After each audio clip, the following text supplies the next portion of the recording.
استاد جان، یکمین سوال ما همین است که در شبکه‌های اجتماعی همین کنکورس گفته یک لاتاریه قمار بر این است. در همین جا مثال انسان ها 2 ماشین میگذارن یا که 3 ماشین میگذارن، مردم در همین جا 1000 روبل 2000 روبلی مثال 2000 آدم در همین جا میپرتید. در اینجا 2 کس یعنی که 3 کس صاحب همین ماشین میشود و موندگی اونها همون سومشون میسوزد و میرود. ما هم همین کار یک بار کردگی بودیم، خدا ببخشه. همون وقتی که فهمیدیم که همین چیز حرام است ما همین من کردیم و خواستیم که از شما بپرسیم با دلیلش که همین تا کدام درجه حرام است و حکم انسانی که در همینجا بازی میکند و انسانی که همین را تشکیل میکند چیست؟ بسم الله الرحمن الرحیم. الحمد لله وحده والصلاة والسلام علی من لا نبی بعده. اما بعد، السلام علیکم و رحمت الله و برکاته. برادران ارجمند و مردم شریف زیبای تاجیکستان، باید همگی بدانند که وقتی که ما و شما مسلمان هستیم، معنای مسلمان چیست؟ یعنی باید حلال از حرام جدا کرده بتواند. وقتی که ما مسلمانیم گفته اگر حلال از حرام جدا کرده نتونیم و برای انسانی که مسلمان باشد و حرام و حلال بخورد، این مسلمانی کامل گفته نمیشد. برای این سبب سوالی که این برادر مطرح کرد این بسیار سوال زیبا هستند. خب دین اسلامی ما حلال و حرام است. برای این سبب برای شما کوتاه مختصر جواب گفتنی هستم که قرآن برای سوالات همه مردم دنیا پاسخگو است. نه اینکه برای مسلمانای دنیا، بلکه برای تمام بشریت کره زمین ده هر سوالی که بکنن قرآن جوابگو است. برای که الله سبحانه و تعالی خودش گفتگی است که و نزلنا علیک الکتاب تبیانا لکل شیء. الله سبحانه و تعالی میگه این قرآنی که برای محمد علیه السلام فرستادم همه علوم و همه مسائل بیان کرده است.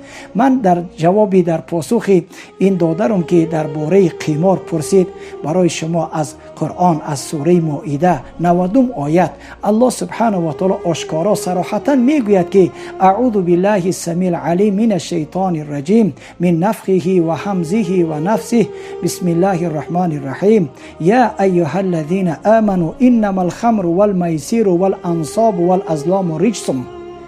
الله سبحانه و تعالی صراحتا در این آیت میگوید برای کسانی که قمار بازی میکنند، برای کسانی که نعوذ بالله در سر قبرها مال میکشند و برای کسانی که فالبین هستند، در یک آیت کوتاه الله سبحانه و تعالی حرام بودن قمار و حرام بودن یعنی قربانی هاشون در سر قبرها کشتن و حرام بودن پیش فالبین رفتن و حرام بودن جادوگری در این آیت الله سبحانه و تعالی بیان کرده برای ما و شما.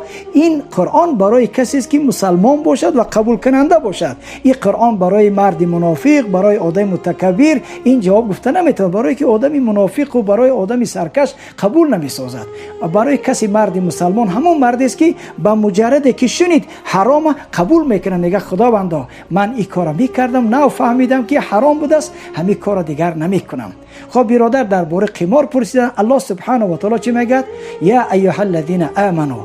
خداوند ندا فقط به مسلمانان میکند، این ندای خاص است. اگر یا ایها الناس باشد ندای عام است همه بشریت، لیکن یا ایها الذین آمنوا ندای خاص است. الله سبحانه و تعالی مردم مسلمان تعریف میکند ای کس، یعنی وقتی که یا ایها الذین آمنوا گفت بدونید که یک حکم زیبا را، یک حکم قطعی را، یک حکمی که برای انسان فایده آور است الله بیان میکند. چی میگه؟ انما خب یا ایها الذین آمنوا انما الخمر، یعنی این است جز از این است. اینما ایرا چی میگن؟ ایرا از ادات حصر میگن. قاعده صرف و نحو و علم منطق و علم معانی ده اینما برای حصر است، یعنی همین است و غیری وجود ندارد، یعنی همین است و غیری نیست، یعنی حرام است و حلال نیست. اینما برای حصر است. الله سبحانه و تعالی در همه جا حصر، چه خیلی ایاک نعبد ایاک حصر است. انا میگم چی میگه؟ اینما برای حصر است. انما الخمر، ای بندگان من اگر مسلمان حقیقی باشی برای تو چی؟ عرق مادری گناه. عرق الله ذکر کرد برای چی؟ خب پیغمبر علیه السلام چی میگه؟ الخمر ام الخبائث، عرق مادری گناه است. یک صحابی نزد پیغمبر آمد علیه الصلاه و السلام که یا رسول الله انا اجازت عرق بنوشم. گفت میخوای قطی مادر رو زنا کنی؟ گفت که نمیخوام. گفت که چرا ما قطی مادرم زنا میکنم؟ گفت که عرق خوردی مسجدی قطی مادرت قطی خواهرت قطی هم زنا میکنی. برای ما درباره مقصد ما عرق نیست، بیان همین قدر بس است که الله اول چی را آورد؟ عرق آورد. این یا ایها الذین آمنو، ای مسلمانان کامل زیبا، انما الخمر، یعنی یقینا عرق، انما الخمر والمیسر. دوم موضوعی که ما درباره قمار است، الله قمار، میسر قمار. همین موضوعی که شما گفتید که مردمی که انسانایی که مردم فریب میکنند، مردم را نعوذ بالله ایرا بی که خب دو ماشین یک کس میمونه، خب 100 کس پول میسپاره، 200 کس پول میسپاره، 50 کس 1000 کس میسپاره، ای بین همین کس دو کس صاحب میشه و دیگر کس نه. نیت این آدم چی است؟ قمار است، فریب است، حیله است. پیغمبر علیه الصلاه و السلام چی میگه؟ من غشنا فلیس منا. کسی اگر به نیت دیلش به حیله باشد، فریب باشد که برادر ما فریب کنم، پیغمبر علیه السلام چی میگه؟ از امتی من نیست. یعنی این حرام است. کسی که را تشکیل کنندش هم حرامه، گیرندش هم، حتی همون ماشینی میگرفتگیش از باب حرام است. برای این سبب ما دعوت میکنم برادر مسلمان که برادرامون چی نکنن؟ فریب نکنن، حیله نکنن. من غشنا فلیس منا. پیغمبر علیه السلام کسی که خیانت میکند، کسی فریب میکند، از امتی من نیست. نگاه که الله سبحانه و تعالی انما الخمر والمیسر والانصاب. انصاب چی؟ مشرکا یعنی قربانیشون در سر سنگاشون میکنن. امروز مردم میرن در بالای قبر چیکار میکنن؟ قربانی میکنن. انا میره الله حرام میدونه. یعنی کسی که در سر قبر بول میکشد این حرام است. و سوم چی؟ ازلام، یعنی مشرکین مکه چیکار میکردن؟ تیرا را میگرفتن، براو میگفتن میرفتن، اگر میرامد بیستید میگفتن ریچ، یعنی حرام. همین ریچسون کلمه ریچ حرام. یعنی الله سبحانه و تعالی چی گفته؟ عرق حرام، خب قمار حرام، در سر قبران مال کشتن حرام و فالبینی حرام. برای این سبب خواهش میکنم که از این کار، از این قمار مردم فریب نکنن و مردم فریفته این خیل کارا نشون که فریب میخورن، پولاشون از دست میتین، بعد ویلو میگن سود نداده. برای این سبب خداوند توفیق بتید ما و شما را که برادرامون فریب و نیرنگ نسازیم. سلامت باشین. خداوند ما را ببخشد که بار در همین راه رفته بودیم. خشکرانه خداوند که از همین راه بازگشتیم. و استاد جان همینجا شخصانی که همین کار کردگی هستن از روی نادانی باشد، شاید که از روی فریفته شیطان شده باشد، توبه کنن، خدا میبخشد. الحمدلله رب العالمین. الله سبحانه و تعالی در قرآن و در احادیث پیغمبر علیه السلام میگه که هر کسی گناه نافهمیده میکند سری وقت بگرد الله قبولش میکند. نیکی اگر بعد از شنیدن حکم اله و حکم پیغمبر علیه السلام دوام بتید، الله روز خارش میکند. برای این سبب حتی در سوره فرقان الله سبحانه و تعالی میگه که الا من تاب و آمن و عمل عملا صالحا فاولئک یبدل الله سیئاتهم حسنات و کان الله غفور رحیم. ای زناکار، ای عرقنوش، ای فلان گناهگار، ای قمارباز، ای هیلگر، ای مردم فریب کردی، توبه کن. الله چی میگه؟ عمل صالح کن، به سوی ما باز بگرد، من حتی گناهات میبخشم. حتی گناه بخشیدن او طرف است، حتی در جای گناهات حسنات نوشته میکنم. برای چی؟ الله میگه من غفور و رحیم هستم.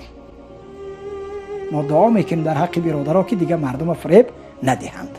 استاد جان همجا یک سوال دیگر به میان آمد که همین انسان هایی که به وطن خیانت میکنن، از هر سو رفته وطن تنقید میکنن، مردم مخالف وطن میخیزونن، مردم شمرو میکنن، یک کاری میکنن که دلشون ای وطن بمونه. مهاجرایی که دورای وطن هستن میبینین بسیاری از شخصیت ها وطن تنقید میکنن، همون مهاجرات دلشون ای وطن خنک میشود. در همین خصوص چه گفتنی هستین؟ پیغمبر علیه السلام چه گفته؟ یکمش شرک جهنم میبره، دویمش سحر و جادو، سومش آدم کشی، چهارمش پرسینخوری، پنجمش حق یتیم، ششمش همه که خب وقتی که دشمن بر وطنت غلب میدرایه تو میگریزی، پشت میگردانی، یعنی وطن تا میپرتوی میگریزی، جهنم میری. در همین موضوع میخوام کم تر اگر میره شرح بتون. خب حتی پاسبانی کردنی مرزی وطن، این از حتی نمازی نافله ده، از روزه نافله ده، ایاد وی ثواب زیادتره. وطن حفظ کردن این بسیار فرض برای ما و شما که وطنمون چیکار بکنیم.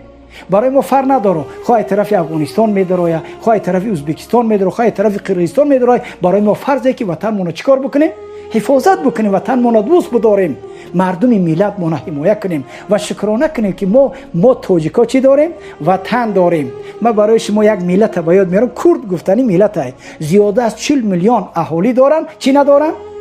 وطن ندارن. ما وطن داریم. ما در کدام منطقه دنیا باشیم میگیم وطن میریم، تاجیکستان میرم. این ملت باید ما دوست بداریم، این ملت باید ما خیانت نکنیم.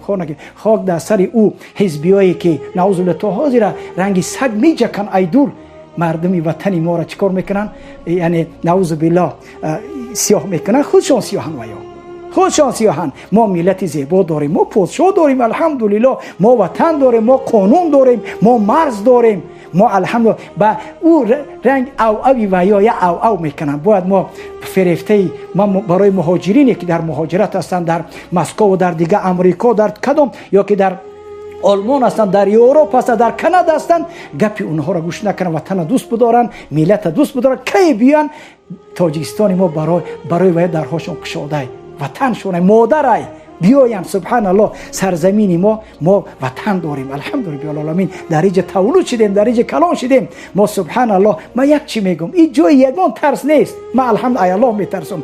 هیچ محل تاجیک همه خیلی زندگی زیبا نداشت.